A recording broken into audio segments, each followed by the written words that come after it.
Well, speaking of our nation, let me tell you a story real quick. We're going to go back probably about to the 1950s with this one, but there's a guy by the name of Sam Rayburn. If you've ever heard of Sam Rayburn, Sam Rayburn was Speaker of the United States House of Representatives. There's a little picture of Sam Rayburn right there, and he was probably Speaker of the House longer than anyone else through our U.S. history. And there's a story that reveals the kind of man that Sam Rayburn really was. The teenage daughter of a friend of his had suddenly passed away. Kind of shocking to everybody. The morning after she passed away, at Sam's friend's house, there was a knock at the door. And when Sam's friend opened the door, it was Sam Rayburn that was on the other side. Kind of shocked to see Sam early in the morning, he said, "Mr. Speaker, how can I help you?" He said, "Well, I heard your daughter passed away, and I just came to see if there's anything that I can do." And the man just kind of shrugged his shoulders and said, I don't know what you could do. The family, we're all gathering together, and we're just having to make funeral plans and funeral arrangements. Things we never really wanted to talk about or do, as no parent wants to bury their child. You could see grief all over the man's face, and Mr. Rayburn said, "Well, have you had your coffee yet this morning?" And the man said, "No, we haven't even slowed down for that." Walking through the door, Mr. Rayburn said, "Well, at least I can make you coffee." He goes into the kitchen and he starts making his friend coffee, and his friend says, "Mr. Speaker, weren't you supposed to be at the White House having breakfast with the president this morning?" He said, "Yeah, I was, but I called the president and I said, I have a friend that's in trouble. I can't make breakfast this morning." That's the kind of person I want to talk to you about for just a few moments. But let me take you to another story. And this one's found in Mark chapter 10. Mark chapter 10 is going to give us the example. It's going to teach us about how to be a servant. Kind of like Mr. Rayburn, with the heart to serve his friend. Mark chapter 10 is going to talk to us about serving in our community, about serving at work, about serving in our family, even serving in our local church. By the end of the chapter, Jesus says that he didn't come to be served, but to serve. But I want to look at the story of what took place that caused Jesus to say those words. A few verses before, in Mark chapter 10, you pick up the story in verse 32. In verse 32, Jesus and the disciples are walking and they're making their way towards Jerusalem. Jesus is trying to explain to them what's about to take place. "Hey guys, this is the last time I'm coming into Jerusalem with you. On this trip into Jerusalem, they're going to come and I'm going to be arrested and I'm going to be beaten and I'm going to be crucified." And Jesus is trying to explain to them what's about to take place in the next few days. And to his amazement, James and John, like these two brothers, have this out of the blue, this random question, right? Jesus is having this sobering moment. "Hey, I'm about to be arrested. I'm about to die." And in verse 35, it says, "And James and John, the sons of Zebedee, came up to him and said, 'Teacher, we want you to do whatever we ask of you.'" It's kind of like little kids that are saying, "Mom, just say yes. Mom, just say yes. Mom, just say yes." Right? Anybody have any of those kids? "Teacher, we want you to do whatever we ask of you." And he said to them, "Well, what do you want me to do for you?" And they said to him, "Grant us to sit one at your right hand and one at your left hand in glory." Talk about being presumptuous, right? Jesus is trying to have this sobering moment with them, this teaching moment, and they're like, "Hey, we want to sit next to you in your kingdom." And James and John felt that they deserved these seats of honor, and I'm so glad that at least we in this room are so much more spiritually mature than James and John that we've never wanted things like that. Right? I'm so glad that in this room we never worry about having a corner office. We never worry about having the recognition. I'm so glad that in this room we never worry about the pay raise. We never worry about the title on our door. I'm so glad in this room we're not like James and John, or maybe we are. Actually, we're probably just like these two guys. And Jesus looks at them and in verse 38 said, "You do not know what you are asking. Are you able to drink the cup that I drink?"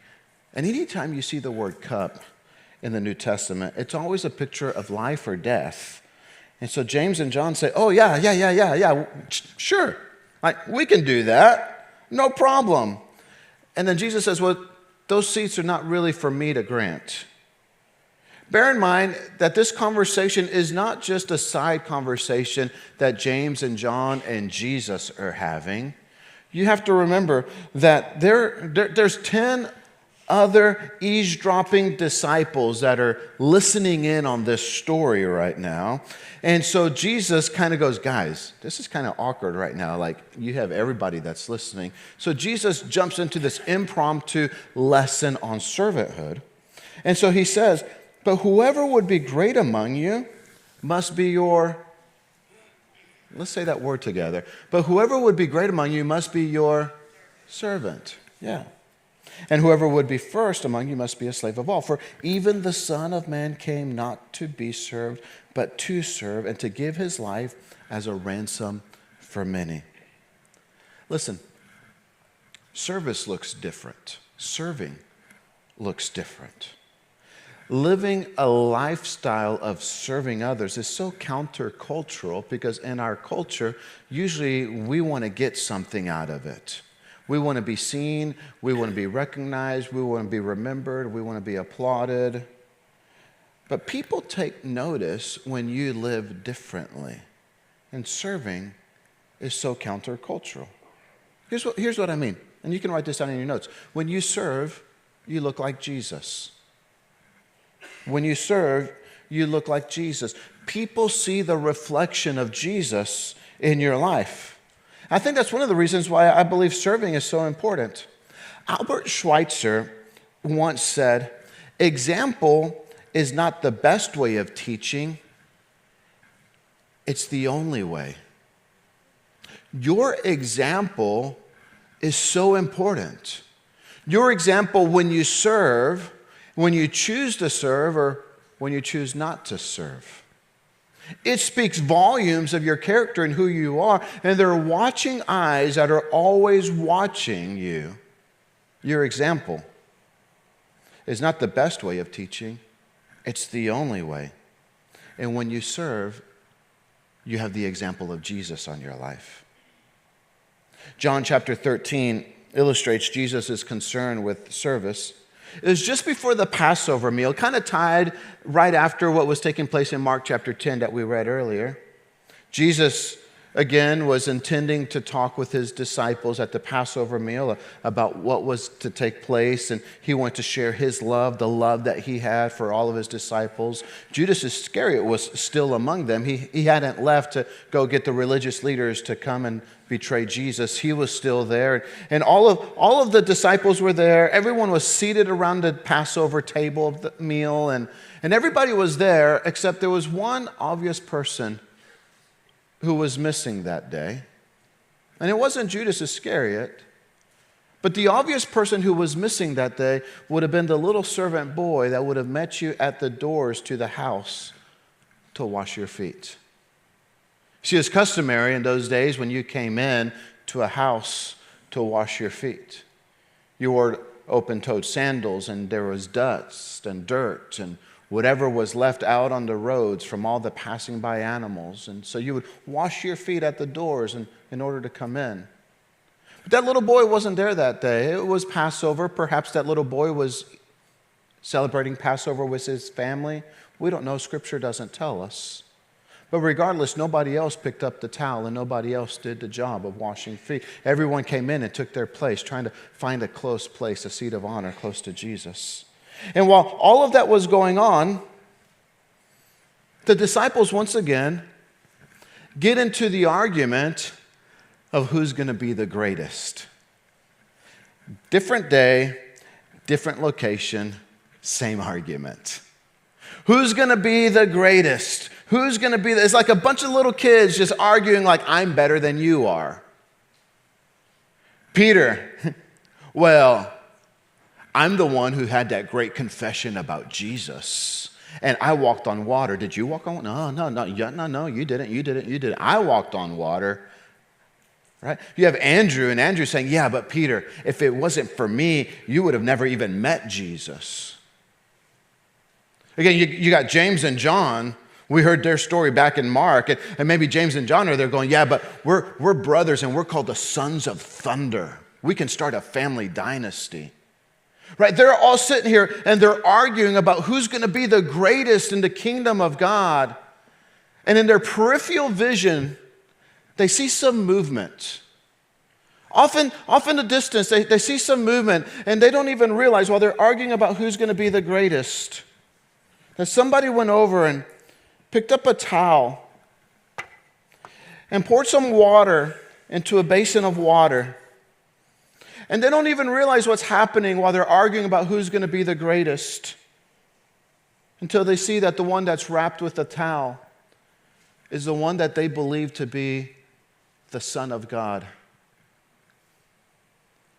And Jesus, once again, takes on the form of a servant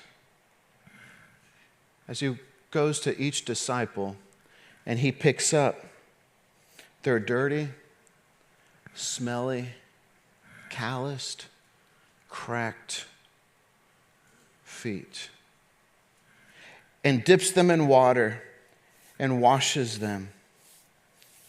He puts his servanthood into action.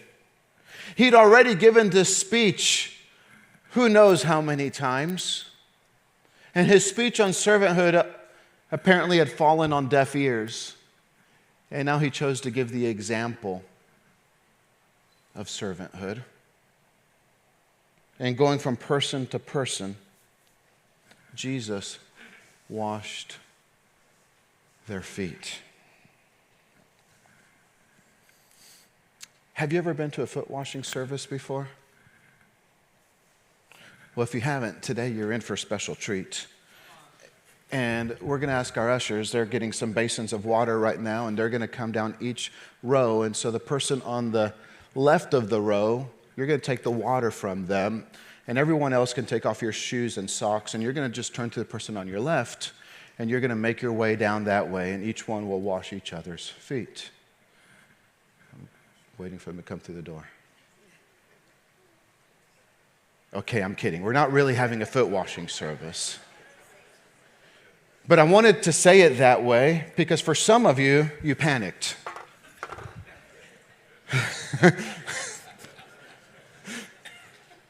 Some of Chris Campbell, some of our ushers are like, we were supposed to do what? Nobody told us. Some of you panicked, and I wanted to say it that way because I wanted you to feel that emotion. Because maybe you panicked because you're like, I don't want to wash somebody's feet. I don't want to touch somebody's foot. That's gross. Or maybe you panic because you're like, I don't want somebody to look at my feet and touch my feet. But whatever camp you're in, not wanting to touch somebody's feet or not wanting to have your foot touched, whichever camp you're in, really that emotion is what you're trying to do is preserve your dignity. Another way we could say that is pride.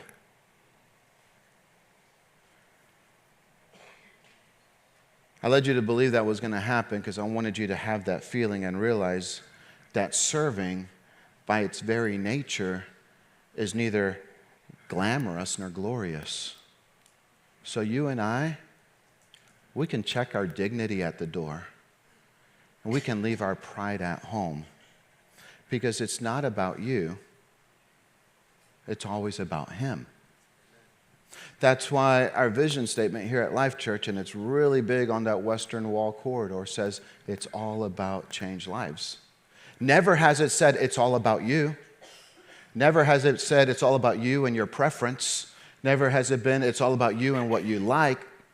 It's all about Jesus, and it's all about changed lives. So you and I, we can leave our dignity, and we can leave our pride and our arrogance and our indifference, and we can say, Jesus, can you use me so that somebody else's life can be changed? So that every time you and I serve, it's the modern day equivalent of washing someone's feet.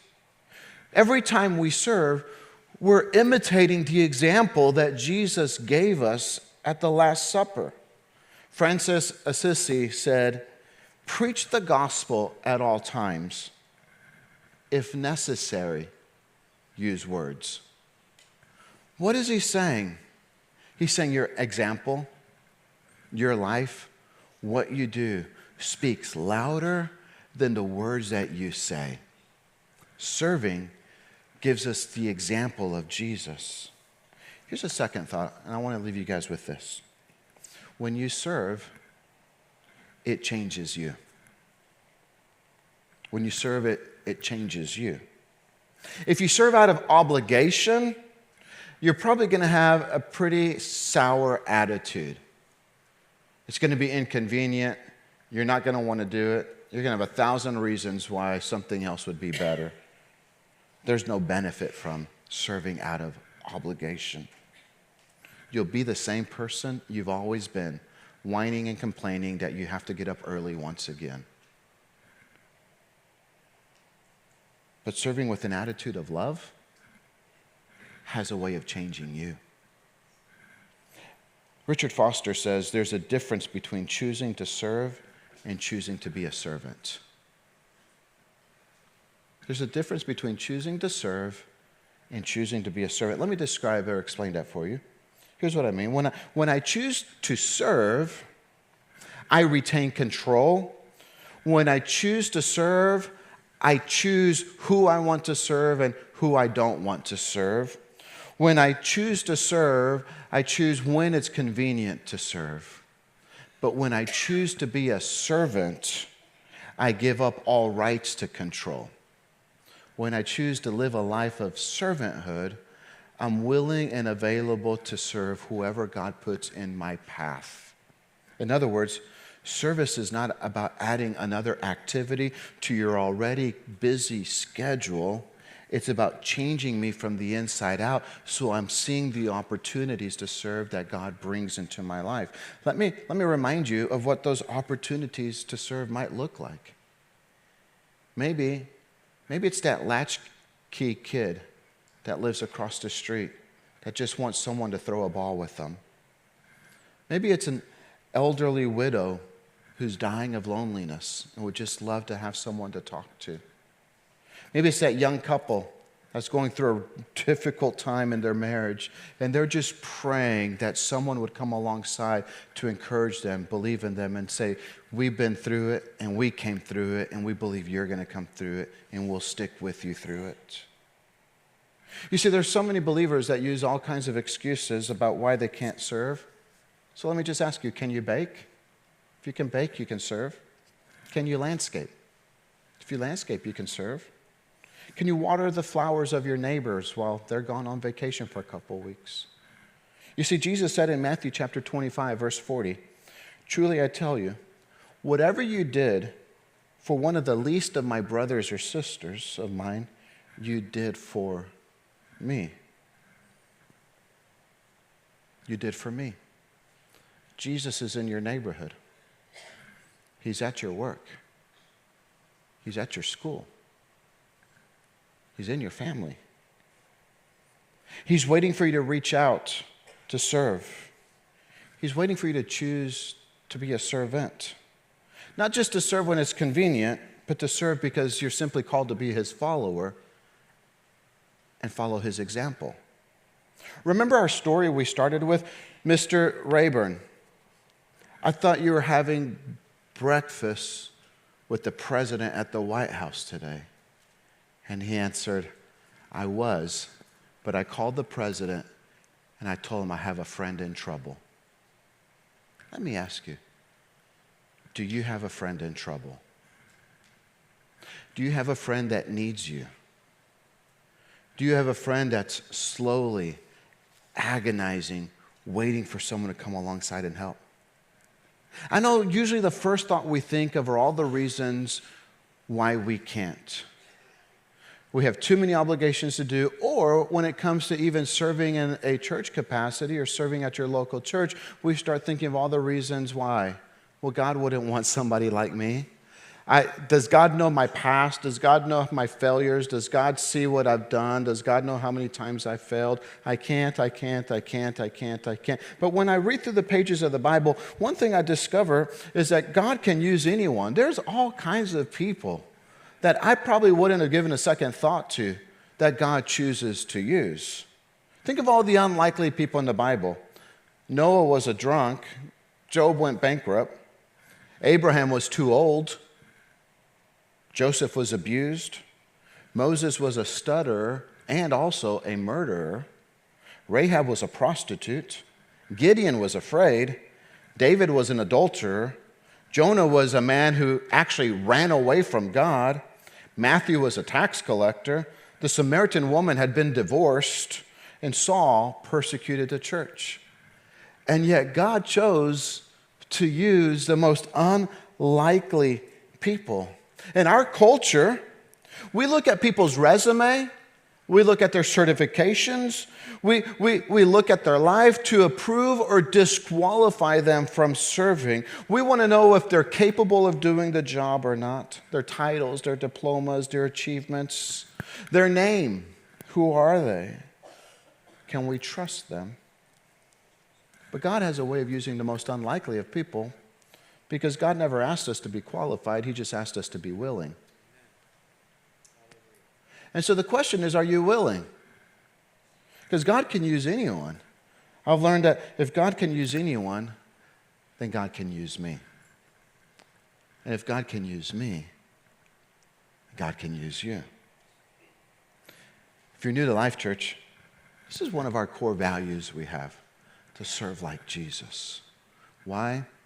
Because Jesus came not to be served, but to serve. Let me invite you to bow your head and close your eyes with me for just a moment.